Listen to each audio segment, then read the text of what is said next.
Buenos días. El tema que vamos a revisar el día de hoy es la acidosis láctica asociada al linezolid, ¿ya? Es uno de los temas que se revisa en el programa de autoevaluación de nefrología en el tomo de trastornos electrolíticos y ácido base. Entonces, para empezar, vamos a recordar qué es el linezolid.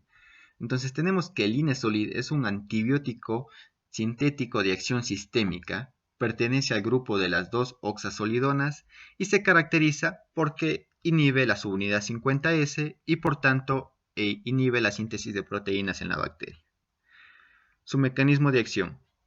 Este medicamento se une al sitio P de la subunidad 50S, bloquea la iniciación, inhibe la síntesis de proteínas y su efecto final sería bacteriostático.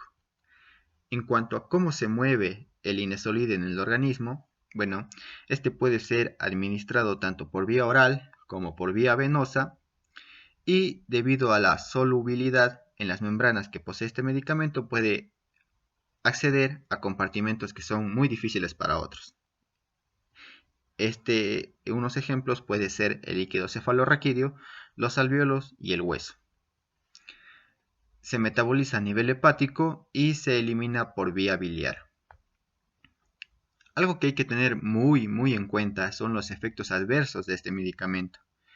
Puede provocar una mielosupresión que se presentaría como trombocitopenia, puede presentarse cefalea, exantemas, una neuritis óptica y una acidosis, que es el tema que vamos a revisar el día de hoy. Otro que hay que tener muy en cuenta es las interacciones que tiene este medicamento con otros inhibidores de la MAO. Entonces podría ocasionar lo que se conoce como un síndrome serotoninérgico, ya que si bloquea la monoaminoxidasa, evita la degradación de serotonina y esta se acumularía provocando dicho síndrome. En cuanto a las indicaciones y el espectro, el linezolid es un medicamento de espectro reducido que está indicado prácticamente a infecciones que son resistentes a vancomicina. Unos ejemplos tenemos el Enterococo faecium, el Staphylococcus aureus meticilin resistente y vancomicin resistente, especies de Streptococcus y la tuberculosis. No como de primera línea, pero podría servir, ¿no? Pero principalmente es útil en infecciones por gram positivos. Entonces, ¿cómo se produce la acidosis en este medicamento? Por este medicamento. Entonces, vamos a ver cómo empieza o cómo actúa a nivel bacteriano. Aquí tenemos lo que sería el ARN mensajero. Este se va a unir a la subunidad 30S y cuando existe esta unión van a llamar a la unidad 50S y al provocar su unión pues se producirá la traducción y la formación de proteínas, ¿ya? Eso pasaría normalmente. Ahora, cuando interviene el linezolid, este se une al sitio P de la subunidad 50S y bloquea la unión de la 50S a la 30S. Por tanto, inhibe la formación de la 70S. Y al inhibir la función del sitio P, bloquea la síntesis de proteínas, ¿no?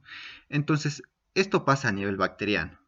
Vamos ahora a revisar cómo participa el linezolid en la producción de acidosis láctica en la célula humana, ¿ya? Entonces, eh, aquí tenemos un esquema que representa una célula, su núcleo y el organelo, la mitocondria, que es la que va a participar en el proceso de acidosis, ¿no? Entonces, tenemos que normalmente la mayoría de las proteínas mitocondriales están codificadas por ADN nuclear. Estas se transcriben en el citoplasma y son translocados a la cadena respiratoria de la mitocondria, ¿no? Ahora, ¿cómo interviene la mitocondria? La mitocondria posee cierta autonomía en cuanto a la producción de proteínas. Recordemos que la mitocondria posee ADN propio, por ende también tiene ribosomas propios y sintetiza sus propias proteínas, ¿ya? En este caso, las que nos importan son los complejos 1, 3 y 4, que se sintetizan completamente por ADN mitocondrial, se transcriben por ribosomas mitocondriales y luego son translocadas a la cadena respiratoria de la misma. ¿No? Entonces tenemos un complejo de 4 proteínas que participan en la respiración celular. ¿Ya? Entonces, cuando interviene el Inesolid, de algún modo interacciona con la síntesis de proteínas mitocondriales. Entonces, va a producir una síntesis anómala de estos complejos y bloquea los complejos mitocondriales. En este caso, complejos 1, 3 y 4.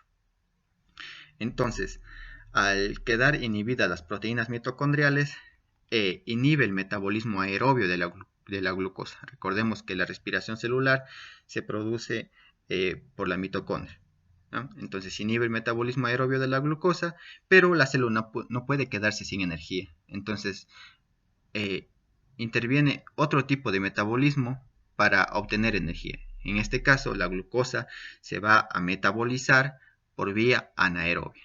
Y el producto final de la fermentación de glucosa es el ácido láctico. Entonces, al acumularse este ácido, produce la acidosis por ácido láctico. Entonces, vamos a ver cuál fue el estudio que se presenta en esta bibliografía que demuestra la presencia de acidosis láctica por el uso de Inesolid. Entonces, se realizó un estudio con 144 pacientes, 72 donde se observó el fenómeno que serían los casos y 72 controles. ¿Ya? A los primeros se les dio el Inesolid y a los segundos la teicoplamina. El objetivo de este estudio era observar si es que aparecía una acidosis láctica y se corroboraba por laboratorio con un pH menor a 7,2 y el lactato sérico mayor a 4 milimoles por litro. ¿Sí? Para evitar falsas acidosis, se excluyeron a los pacientes que presentaban sepsis. Estos pacientes obviamente ya van a presentar sepsis, pero en este estudio querían observar directamente los que se relacionaban al Inesolid. ¿Ya? Entonces, a los pacientes que se les dio teicoplamina, ninguno de ellos desarrolló acidosis láctica. Pero a los pacientes que se les dio Inesolid, 5 pacientes desarrollaron acidosis láctica. ¿Ya? Es decir, una incidencia de 6.8% de pacientes que reciben Inesolid podrían presentar una acidosis láctica. Y el riesgo aumenta si es que la duración del tratamiento se prolonga por un periodo mayor a 4 semanas. Entonces, este fue el estudio y los resultados que dio el estudio. ¿No? Como conclusiones, para guardar en la cabeza, vamos a ver que el Inesolid sí está relacionado con la producción de acidosis láctica.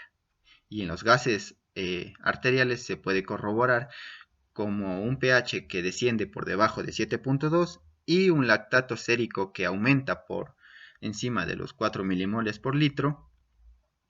El riesgo de presentar una acidosis láctica aumenta si es que el tratamiento se prolonga por un periodo mayor a 4 semanas. Y en cuanto a la fisiología de la acidosis, tenemos que la disminución de la actividad de los complejos 1, 3 y 4 de la cadena respiratoria mitocondrial disminuye. Bueno, entonces, otra cosa que podemos añadir es que el Inesolid solo se utiliza para el tratamiento de infecciones bacterianas graves donde otros antibióticos han fracasado, pues por haber generado cierta resistencia, ¿no? Entonces, eso sería el tema del día de hoy. Les agradezco mucho.